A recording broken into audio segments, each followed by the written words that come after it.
Pipila ka adlaw sa di pa magsugod ang tradisyonal nga Misa de Gallo gipangandama na sa local government units. Mas daghang venue o lugar ang gitugtang makapahigayon nini.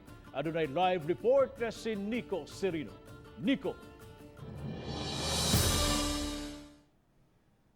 Yes, Bob, giplansya na ang mga lagda aron sa pagpahigayon sa Misa de Gallo sugod sunod semana. Kung sa miaging tuig anaalang sa mga simbahan ug parokya ang pagpahigayon sa Misa de Gallo sa Cebu City, gipahibaw sa Emergency Operations Center tugta na ang mga kapilya, auditoriums ug bisan mga kapilya sa subdivision nga makapahigayon ini. Pasabot ni Konsehal Joel Garganera, ang tugtan kadtong mga venues nga daan ang pahigayunan ug Misa de Gallo sa wala pa nagka-pandemya. That will also help decongest our faithful that goes to the church, no? And then especially in the mountain barangay. So we already allowed that. And in fact, anytime today, the Archdiocese will issue a guideline. Sa mga bag-ong venues, kinahanglan hinuon nga mangayo sila og pagtugot.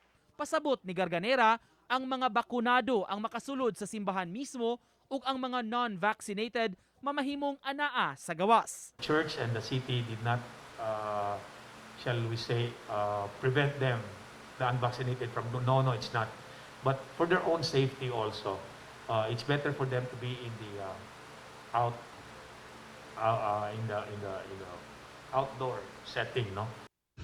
Samtang sa Mandaue City, sa National Shrine of St. Joseph, naabta namo kaganiha nga gitrabaho kining mga trapal sa ilang hawanan. Gipangmuntar na kini labi na sa umaabot nga pagdagsa sa mga manimbahay sa pagsugod na sa Misa de Gallo.